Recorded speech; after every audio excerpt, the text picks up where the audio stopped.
the Bible talks a lot about leadership and a lot about vision, right? And I want you guys from the get-go, from the start of this school year, especially our new freshmen, for you guys to know right off the bat what Collide is all about, what our vision is, kind of why we do what we do, so that you can kind of know everything as you go to small group, so that you can kind of get used to everything, so that next week when we jump into a new series, you're just immersed in the culture, you understand what's going on. One of my favorite verses in the Bible says, right, without vision, the people perish. So when you don't have vision, when you don't know where you're going, what happens? The people begin to wander and they look around like, what's going on?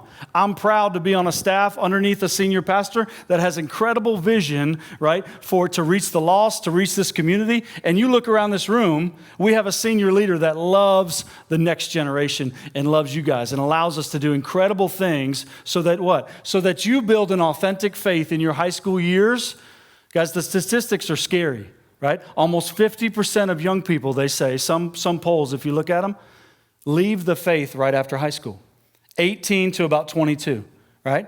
And as long as you sit underneath our leadership here at this church, we're going to make sure that we do everything to keep you under God's word, to keep the gospel front and center in your life, and to put on incredible programs and have incredible relationships and small group leaders in your life so that what? So that you build an authentic faith with what? Your Creator, the one who made you.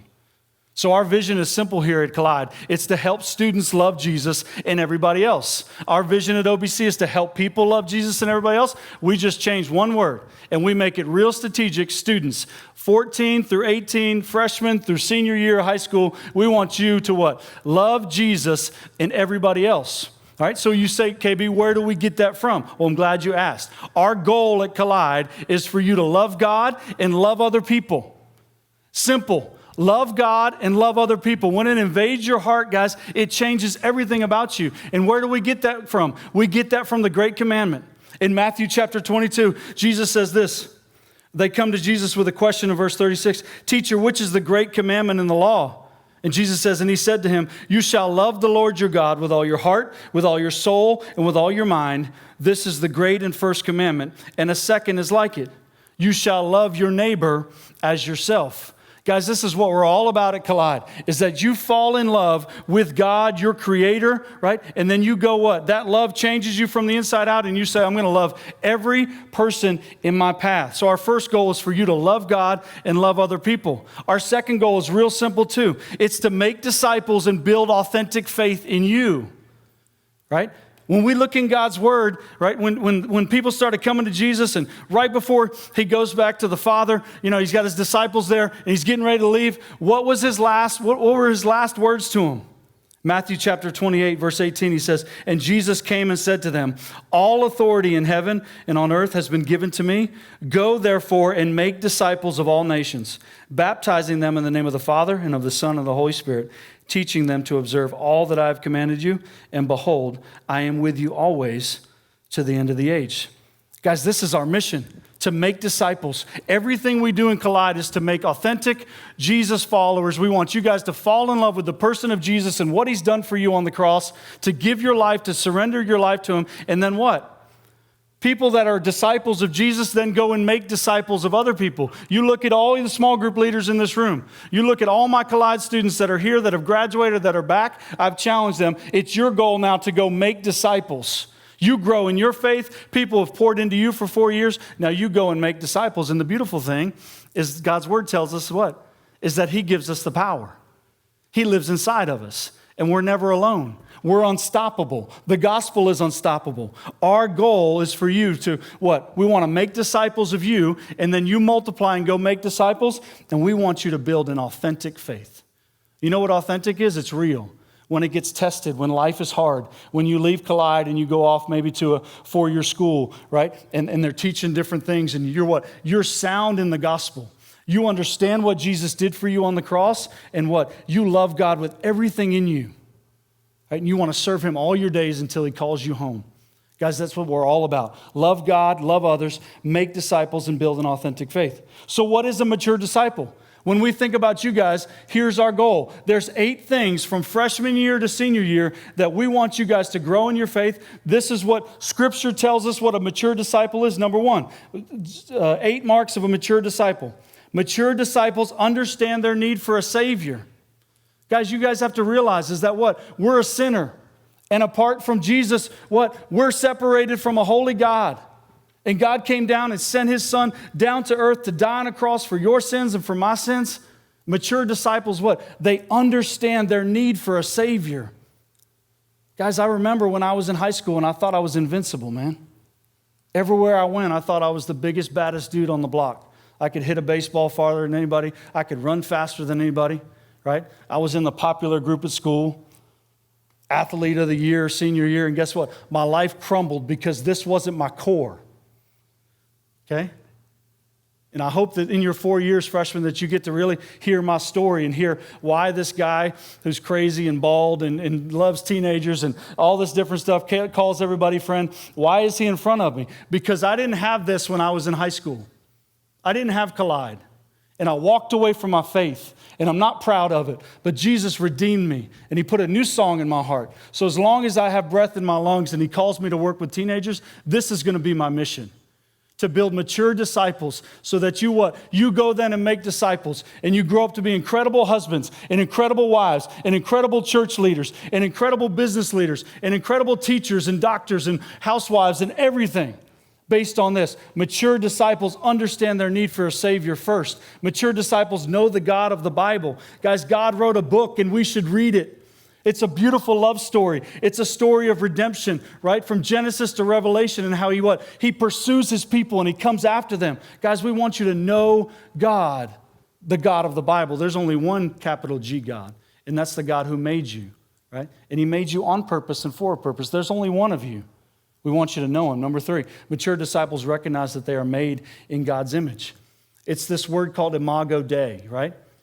In Genesis, it says that what? Let us make man in our image, in what? In the image of what? The Father, Son, and Holy Spirit. You are made in the image of God. You have the DNA, the thumbprint of God on your life. So what does that mean? You have value. And when you have value, you know that you're loved. And when you know that you're loved, right? You pass on that love to other people. Guys, you are made in God's image.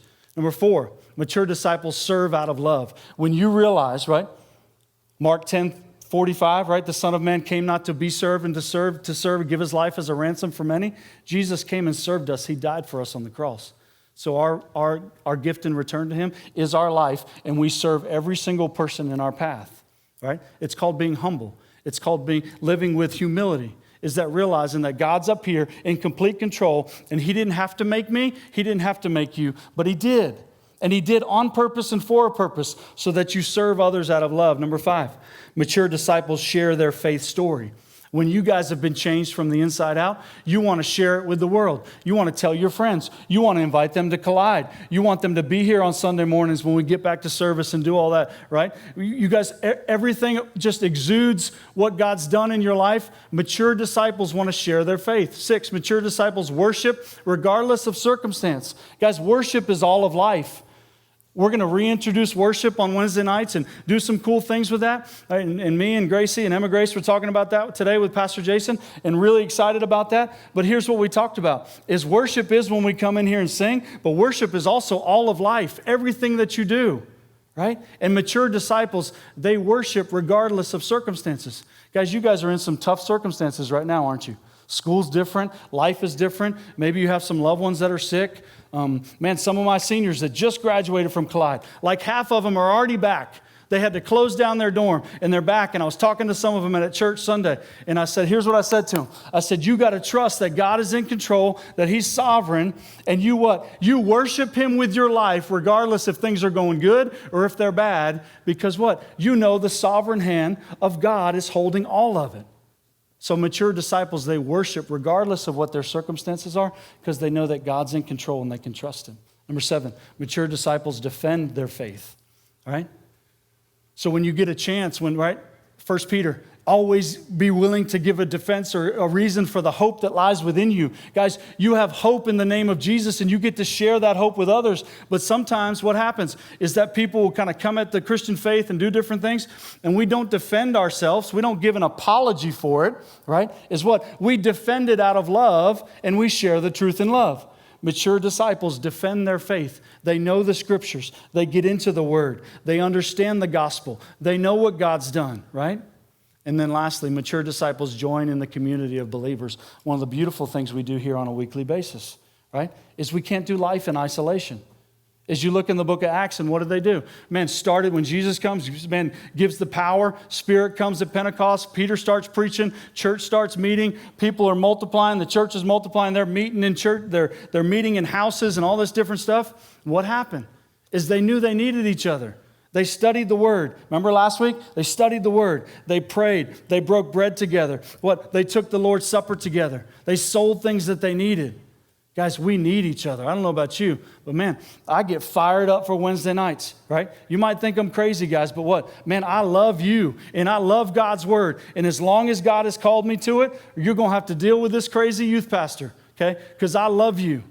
And I want to meet you at a crossroads in your life and say, not on my watch, not as their high school pastor, right? One of the things I tell my leaders all the time, right, is this, is that Jesus in every heart, a Bible in every hand, and every heart surrendered to God. Man, that's my goal for Collide. Jesus in every heart, every single one of your hearts, a Bible in every hand, a physical Bible that you read and you get into and you study it and you meet with a group, right? And a life fully surrendered to God, where you say, God, here's a blank check with my life. My life is best in your hands. Take it. How do we do that at Collide? How do we do all this? Okay? Kind of the way we do that is 3 words: know, grow, and go. And what that means is we want you to know who you are in Christ. We say this a lot, okay? Know, grow, go. You'll see it on T-shirts. You'll see it on everything we do. Simple way for you to understand kind of what's the culture about at Collide. Know who you are in Christ. We want you to know God through the person of Jesus and what He's done for you, and know that you are made in the image of God, that you are loved, and that what? You have been bought, you have been purchased, and that God gave His Son for you. Number 2 is grow. Grow in what you believe. We want to teach you the doctrines of the faith so that you understand the Bible and you understand the doctrine of God and you understand the doctrine of salvation and you understand all these different doctrines of the faith so that what? You grow in what you believe, because what? Beliefs shape your behavior. What you believe then it determines what your feet do and what your life does and how you act on social media and how you treat your friends, because it comes down to what you believe. We want you to grow in what you believe, and then go. Go reach the world for Jesus, right? When you know what Jesus has done for you, when you grow in your faith, the natural output is to what? Go tell the world about Him. Guys, we have kind of one thing that we say around here a lot, man, is what? Make Jesus' name known and famous on the earth. Teenagers, that's why you were made, to know Him and to make Him known all your days. 3 other words that we kind of piggyback with this are gospel, community, and mission. When you think about know, grow, go, it comes down to these 3 things, right? We are all about the gospel here at OBC, and we are all about the gospel in Collide. What's the gospel? The good news that you were separated from a holy God and Jesus came down and died for you and me, right? And you have complete forgiveness of your sins when you give your life to Jesus. Guys, that changes everything. We want students' lives changed by the life, death, and resurrection of Jesus. And what does that mean? That forgiveness of your sins and fullness of life are found only in Him. And then what? Community's a big deal, man. When I can be quiet and get off the stage, you're going to small group. We want you in a small group with loving, trusted adults who love Jesus, who love you, right? Guys, do you realize that when they sign up to serve in Collide, they not only sign up for 4 years, they basically sign up almost for life. Right? I see some of my guys that just graduated. Okay? I changed my group chat today with all of my guys that just graduated from Collide class of 2020 guys to KB's boys, right? Because they're what? We just don't stop texting. We don't stop doing life, right? Mike is here and Jesse's here. And man, I see Mason at Santana's and he's waiting tables and I'm checking on him. I called Gray the other day at Liberty. How you doing, man? Everything going okay? Adam Philpott down at Southeastern. Those are my boys for life. Guys, you look around this room. You have leaders that are invested in your life. Girls, they're not just going to leave when you graduate, right? When you go off to college or you get married or you have your first child, we want you to be so invested in community is that what? You remember this season of your life and you remember what? That person showed up every single week and they loved me and they taught me God's Word. Is there anything better? Incredible. Gospel, community, and then mission. We desire for students to know that you've been redeemed, rescued, and called to go make disciples. Guys, this is what we're all about at Collide. Okay? How do we do that? What's our strategy? Well, I'm glad you asked. We got 6 main things that we do. This is how we want you guys to do. What we want you guys to do is we put a student in the center, right, and we put 5 or 6 trusted adults around them to round you to play zone defense to make sure that you don't get too far, that you're loved on, that you're in God's Word, all that different stuff. That's just one of the things we do. But how do we do that? 6 main ways. Midweek on Wednesday night, we want you guys here. We want you guys to be in worship. We want you guys to play fun games, to connect with people. We want you guys to have fun. We want you guys to be under the instruction of God's Word. We want you to be in a small group. And then we what? We want to do things safe and socially distant and have all of that. But we want to put it on an incredible midweek experience where you go in the middle of your week, I need to be there tonight. There's no place I'd rather be than at midweek with my church family, with my leaders and with KB and everybody else. Number 2, life groups on and off campus. So when we get back to meeting on Sundays, whenever that is, one of the things we do on Sunday mornings is Collide meets in life groups. Another way for us to meet, and right now a lot of our groups are meeting off campus. They're meeting in driveways, they're meeting at parks, they're meeting here at church. One of our groups met on Saturday, Hagen's group, I went, they had Bible study Friday night in a driveway, Sunday night in a driveway, and all that different stuff. Is we get creative. Right now we can't do life groups on campus, so we get creative and we do them off campus, but we need to be in groups together. And then junior and senior year, we really challenge our junior and senior leaders to hold an off-campus group either at their house or their co-leader's house, because here's what we know, is that you guys are getting jobs, you're driving, and you're serving all over the place on Sunday mornings here at church. So what happens to our numbers on Sunday morning is they go down with our upperclassmen, so we try to come around you and say, all right, we put in a strategy for that. We want you to be in an off-campus group, right? And at somebody's house and you're studying the Bible. And if Miss Liz cooks, I'm showing up. I don't know about you, but when she cooks, I'm coming there, okay? Life groups on and off campus. Service opportunities. I mean, we were doing this big time before COVID. It's kind of slowed it down. But on a monthly basis, we do things called Collide Serve. We challenge you guys to get out in the community and serve. When you've been changed and redeemed from the inside out, what should happen? You should naturally serve others. Genesis Ministries, Lot 2540, okay? Rockingham Hope. Rockingham County Schools, you remember at DNOW. We went over there right before COVID hit. We cleaned up Moorhead and Holmes, man, and made that place look beautiful, right? We want to serve our community. We want to serve others. Next is missions. Guys, we're crazy about missions at this church, and we are crazy about missions at Collide. Okay, one of the first things I did when I became high school pastor was I found this number, and it was from a guy in Baltimore. And Pastor Jason said, hey, I've been wanting to take a group of students. It just never worked out, and we could never go. It's one of the first calls I made, and 9 years later, okay, that Baltimore mission trip has changed the landscape of our student ministry. When you go up there and you don't know what to expect and you're working with young people and they live in the inner city and it's different conditions and it's hot and it's hard, right? And maybe they're not in church every single week. Man, you go up there and you love them unconditionally and they teach you about their life and they let you into their, and man, Friday when we're all leaving, man, get the Kleenex out, get them ready because it's hard. It's changed the landscape of our ministry. And guess what? When you go to Baltimore, you pay to go. That's incredible when you think about it. You actually pay money. You pay a couple $100 to go 6 hours north to go love on people in the name of Jesus, right? Guys, and we have a waiting list every single year.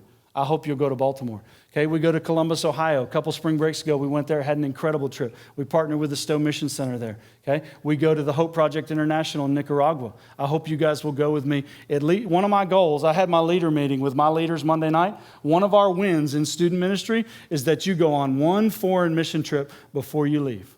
Either with me or with Ronnie or our missions team, I want you guys to go on because there's just something about getting away from here and getting out of our U.S. context that just changes our hearts. It does something inside of you. When you know that what? That God's called you somewhere and you can't get on a plane and just kind of go back or hop in a car or get back whenever you want to. And then you get there and you land and God's already at work among the people there. Guys, it's incredible. We're crazy about missions here and I hope you'll join me.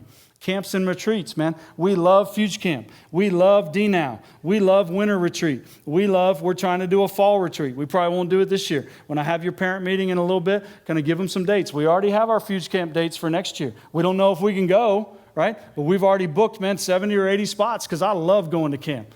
We can do more in a week of camp ministry with you guys and get relational than we can do all year long on midweeks. Why? Because we're together and we're studying the Word and we're worshiping. And when you guys go to high school camp, we do things a little bit different than a middle school camp. We do what's called Exfuge on Mission with your church. We have worship in the morning, breakfast, all that good stuff, Bible study, and then we leave and we go out into the Asheville community and we serve in the community. And then mid-afternoon we come back, get a nap, get showered up, come back for worship, Bible study, group late night, all that different stuff. Man, we love retreats and camps here at OBC and at Collide. And the last one's Bible study, okay? We had 2 Bible studies during the summer. They were attended really, really good, and we want to keep this rolling. So we polled you guys on Instagram, and kind of the day we settled on is Thursdays from 4 to 5. So not tomorrow, but starting next week. If you guys are free and you can get a ride here, or you can find an upperclassman, we'll be in the corner, start a brand new Bible study from 4 to 5 on Thursday afternoons. We hope that you guys will come. We need to be studying the Bible together. Guys, we need to be, there's just something about, when I'm teaching on Wednesdays or you're in your small group, sometimes we just need to go a little bit deeper, don't we? So we'll study a book of the Bible or we'll study, a doctrine or something like that. I hope that you guys will come to that. We have a culture. Class of 2024, I gave you a free sticker, okay? I want you to put it somewhere. We have a culture here called Hey Friend. Right, we started this years ago, and my people have made fun of me for years, I think in a joking and loving way, okay? But this is who I am. Okay, when you see me, okay, because of Jesus, right? Because of Jesus, I am now friends with God. And if I'm friends with God, guess what? You're my friend and there's nothing you can do about it. So this is our culture around here. Everybody's our friend. Nobody's a stranger. So we welcome everybody in. You should be saying this to people. You got a sticker now, freshman class. The upperclassmen are going to be mad at me because I didn't give them one yet. Okay, you got the first one hot off the press. Okay, put it on your phone. Put it on your laptop. It changes you from the inside out. When you view everybody and you go, they might go to a different school, right? Or I might just know them online, but they're my friend. Because God made us what? He wired us for relationships to be together. Guys, when I think about you guys, as I land the plane and you get ready to go to small group, okay, when I think about you guys and teenagers, man, how much I love you and how God's called you to incredible things, there's 2 scriptures that come to mind. The first one is 1 Timothy 4, where Paul's talking to Timothy and he says this, verse 12, "Don't let anyone think less of you because you are young. Be an example to all believers in what you say, in the way you live, in your love, your faith, and your purity." Students, don't wait till you're in your mid-20s to fully surrender to God. What's Paul saying to Timothy? Don't let anyone look down on you. You be the example. You look all throughout Scripture. Who has God used all throughout the years, man? Some of the greatest patriarchs in the Bible are what? Teenagers that said what? God has called me to this and He's with me. And what? Whatever the world offers, guys, it holds nothing in comparison to a relationship with God in the person of His Son, Jesus. Students, look at this list. Be an example, not because you're young. Be an example to all believers in what you say. Teenagers, we got to change the way we're talking. We got to change the way we text. We got to change the way we're doing social media. I'm going to hold you to this because I love you, right? If I just kind of let you do whatever you want to do, no. God's called you to something greater. Guys, be an example to the world that what? Man, God is good. When you shine, what does it do? It puts Him on display. How you use your words. In the way you live. Guys, everywhere. The way you live your life, the way you treat your siblings, the way you honor and respect your parents, the way you work at Sheetz, the way you work at Biscuitville, the way you treat the lady at Walmart. The way you live shows people who you belong to in your love. Everything we do, right? Everything we do is based on love. It's what the gospel is based on. For God so loved the world that He gave His Son for you. Love fuels everything. Your faith. Guys, your faith, everything. Be an example in your faith when things are going hard and things are not going good. And you what? You trust God and you point people to God and you text them and you encourage them. And what? In your purity. Teenagers, I'm going to hold you to this because I love you, okay? Is we got to be pure. We've been purchased by the blood of Jesus, and we've been called to live pure, holy, different, set-apart lives. Are we perfect? No. Your pastor that stands in front of you is not a perfect person. But I'm what? I'm redeemed and I'm forgiven and I'm loved, right? And God's still working on me. But every single day, I got to be pure in my mind. I got to be pure in my heart. I got to be pure in my actions. I got to be pure in my speech. Why? Because God called me. He made me, right? He purchased me. Same for you. And then I love Romans 1:16. What if we all live this way? Paul says, for I am not ashamed of the gospel of Jesus Christ, for it's the power of salvation to everyone who believes. Guys, let's live unashamed lives. Teenagers, come on, let's get on fire for Jesus. Right? You could transform your school. You can transform this county. We can transform this nation. Right? Guys, in this world, when you are what? Unashamed of the gospel. Guys, do you realize that an innocent man who has not sinned at all in his life hung on a cross and died for you and has forgiven you of everything that you've ever done and will do in your life, and he offers you what? Life, abundant life. Guys, let's be teenagers that are just unashamed of the gospel. Guys, whatever the world offers, guys, look at me. I stand before you as your high school pastor. I fell in so many holes in my life. I tried it all.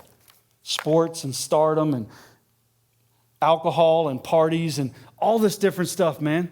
And where did I find myself? In a hole, broken every single time.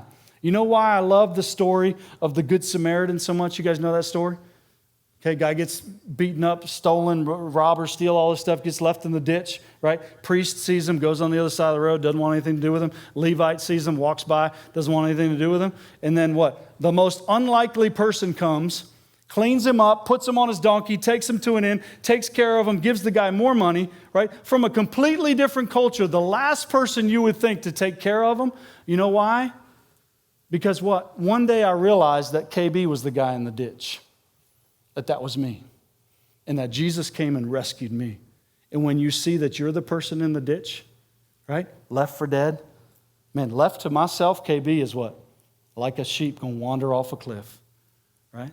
But I have a good shepherd, and you have a good shepherd who loves you. And this student ministry is based on that good shepherd and the gospel and what he's done for you. Students, this is our vision for you. Are you ready? Freshman class, are you ready for an incredible 4 years? It's going to be amazing. Buckle your seatbelt. Senior class, man, our last year together. Okay? We got to make it count. We got to be here every week. We got to study the word. You got to be at your group. Junior class, okay? Well, we got a couple more years, okay? But I'm looking to you for leadership, mission trips. Man, Collide interns, ambassadors, big brother, big sisters, serving everywhere on campus, changing your schools, being online, doing your videos, doing all that different stuff, changing the way people see. Sophomores, let's go. Okay? I know that last year wasn't what you expected. Okay? We didn't get to go to camp, and we didn't get to go to Baltimore. We didn't get to go to Nicaragua. But God's still good, and we can trust him. Freshman class, man, I can't wait to get to know you guys, to serve beside you, and to just love you for 4 years. I'm honored to be your high school pastor, okay? I hope you know how loved you are, and everything we do in this student ministry, all of you students, look at me. Everything we do is for you, so that you'll love God, you'll go love others, and that we make disciples who what? Then go make disciples. Everything revolves around the gospel, okay? You're going to go to small group. And then I'm going to do a little parent open house with your parents. I hope some will come. If not, I hope my wife will stay. Maybe I'll talk to her. I'll do a parent open house with my wife because she's one of your leaders, okay? So we have to do small groups socially distant, okay? So what's going to happen is my freshman guys, I'm going to take you guys in the corner. A couple of my leaders have already said they're going to different locations on campus. We want you guys spread out, couple seats apart. The groups that have already been here for summer midweeks, you probably already have a spot. If you're first time and don't know who your leader is and don't know where your small group goes, okay, I want you to find them or find me right here. Okay, let me pray for you as you go to group. Father, I love you, and thank you for your word. Thank you for Jesus. Thank you for salvation. God, thank you for every teenager that's in here. God, I pray that they know how loved they are, that they were made on purpose and for a great purpose. God, I pray they know that they're family at Collide, that Collide is family, that the best is yet to come in their life, that they can trust you, and we pray, just like the word collide means, we pray that they have a collision with the person and work of Jesus in their high school years and that they are never changed. They are different for all their days. They become different husbands and different wives and different business owners and different disciples and different small group leaders and different college students and different high school students right now. God, thank you for a fun night. I pray right now, Holy Spirit, that you speak through our small group leaders. God, thank you for these redeemed men and women who love you and love the next generation. God, I pray for our parent meeting in a little bit, that parents come and are encouraged, and they know how loved they are, and that they know this church is for them, and we are honored to partner with them. God, I pray each student in here, before they leave tonight, just has a moment with you where they go, God, thank you.